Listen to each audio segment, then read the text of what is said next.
Analizamos la macro de la jornada, seguimos en mercado abierto en Capital Radio. Vamos a detenernos en lo más interesante del día de la mano de Olivia Álvarez, analista de AFI. ¿Qué tal, Olivia? Muy buenas tardes, bienvenida. Hola, Olivia, muy buenas Hola tardes. Rocío, buenas tardes. Bueno, hemos tenido sobre todo, si miramos a la macro, pues ese dato de IPC que hemos conocido en Estados Unidos del mes de abril. ¿Qué le ha parecido?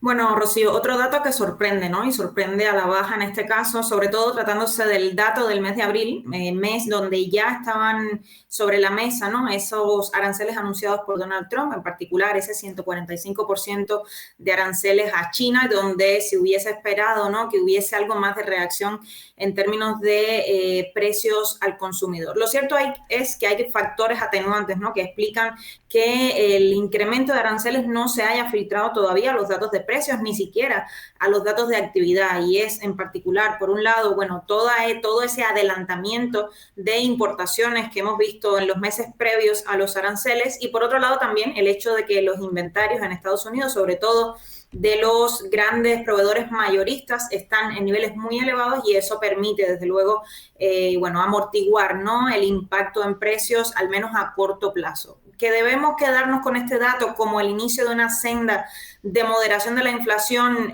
muy acelerada en Estados Unidos, probablemente no, ¿no? Probablemente en los próximos meses, sobre todo a partir de junio, cuando estos inventarios empiecen a drenar con mayor importancia, ¿no? Y también teniendo en cuenta que pese al tono más positivo, más benigno de las negociaciones, aún tenemos sobre la mesa niveles de aranceles elevados, mucho más elevados que lo que tuvimos en los últimos años, pues sí que deberemos esperar algo más de impacto sobre los precios al consumidor, ¿no? Y en Estados Unidos probablemente estaremos todavía viendo olas que harán todavía difícil, ¿no?, el trabajo a la Fed para bajar los tipos de interés.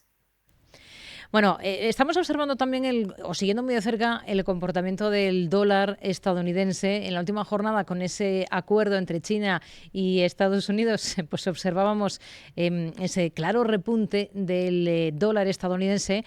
Hoy vemos que ese movimiento en algo se revierte, porque hoy sí que está repuntando el euro en ese cruce, que lo tenemos en 1,1172 unidades. En todo caso, y teniendo en cuenta este nuevo escenario, parece, de negociación y de menos tensión entre las dos grandes potencias, entre China y Estados Unidos, ¿cuáles son las expectativas con las que ustedes trabajan para el dólar?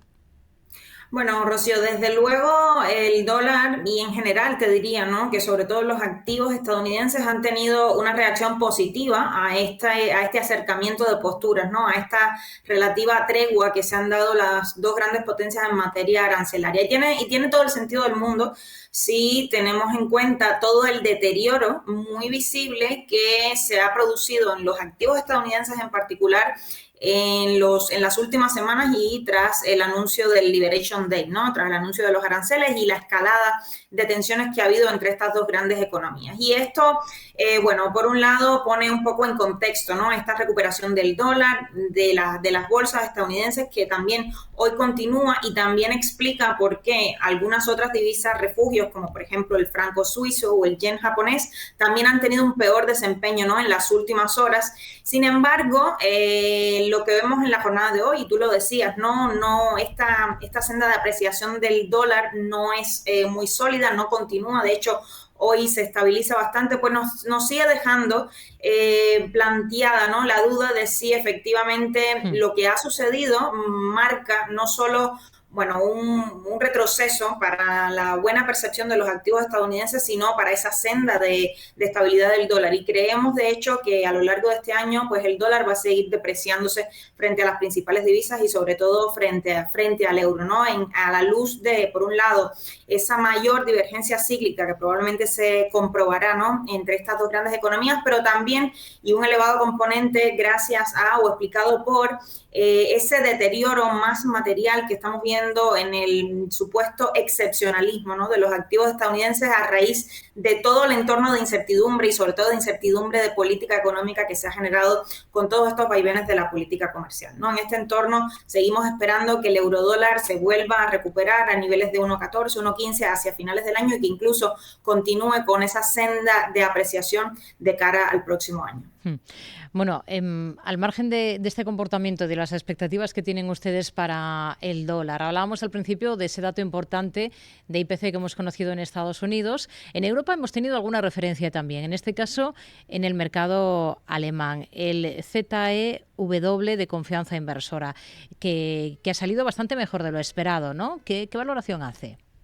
Bueno, Rocío, desde luego también un dato, otra vez, ¿no? De confianza que en este caso repunta muy positivamente y que también tiene que ver con con estas idas y venidas que hemos visto en materia de anuncios comerciales, ¿no? Tenemos en cuenta que este dato se publicó, esta encuesta se confeccionó con posterioridad al anuncio de la pausa de los aranceles de 90 días, desde luego una noticia muy positiva de cara a los inversores y desde ese punto de vista no nos sorprende tampoco tantísimo, ¿no? Ese repunte en las expectativas de los inversores. Y a eso, bueno, también hay que añadirle que en Europa, pues también se han materializado en las últimas semanas noticias relativamente positivas, ¿no? Finalmente esa consolidación de la gobernabilidad en Alemania, este mejor entorno en general económico, ¿no? Con la perspectiva de un entorno de aranceles algo menos complicado de lo que en el peor de los escenarios se había temido y en general, bueno, una confianza algo más positiva para el sector inversor alemán y europeo en general. De todas maneras, obviamente, no todo está aclarado, todavía quedan muchos riesgos en materia arancelaria en particular, pero Europa también de alguna forma está apoyada, ¿no? Por un entorno de expansión fiscal que puede ser, digamos, una clave positiva para las expectativas de inversores y consumidores también. Una cosa más, el desempleo en Reino Unido que alcanza el nivel más alto desde el año 2021, la tasa sube al 4,5% en el primer trimestre del año, en medio del enfriamiento del mercado laboral británico que estamos observando. Se han conocido también datos de salarios. ¿Estos datos cómo pueden influir en próximos movimientos del Banco de Inglaterra?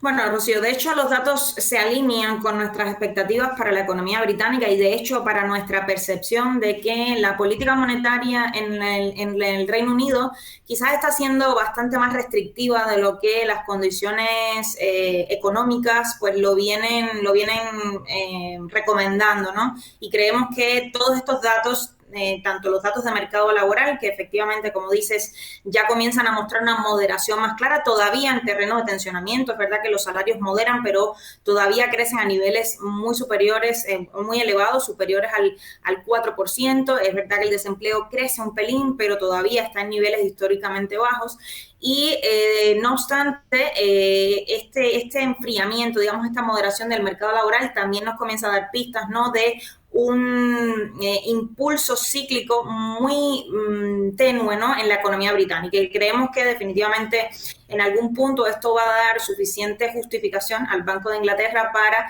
seguir recortando los tipos de interés, incluso más de lo que hoy descuenta el mercado, que son apenas 2 bajadas más este año. Nosotros creemos que al menos una tercera se produciría en el primer trimestre del próximo año en línea, ¿no?, con un pulso cíclico en la economía británica que se modera o se afloja, digamos, relativamente. Olivia Álvarez, analista de AFI. Gracias. Muy buenas tardes. A ti, Rocío, buenas tardes.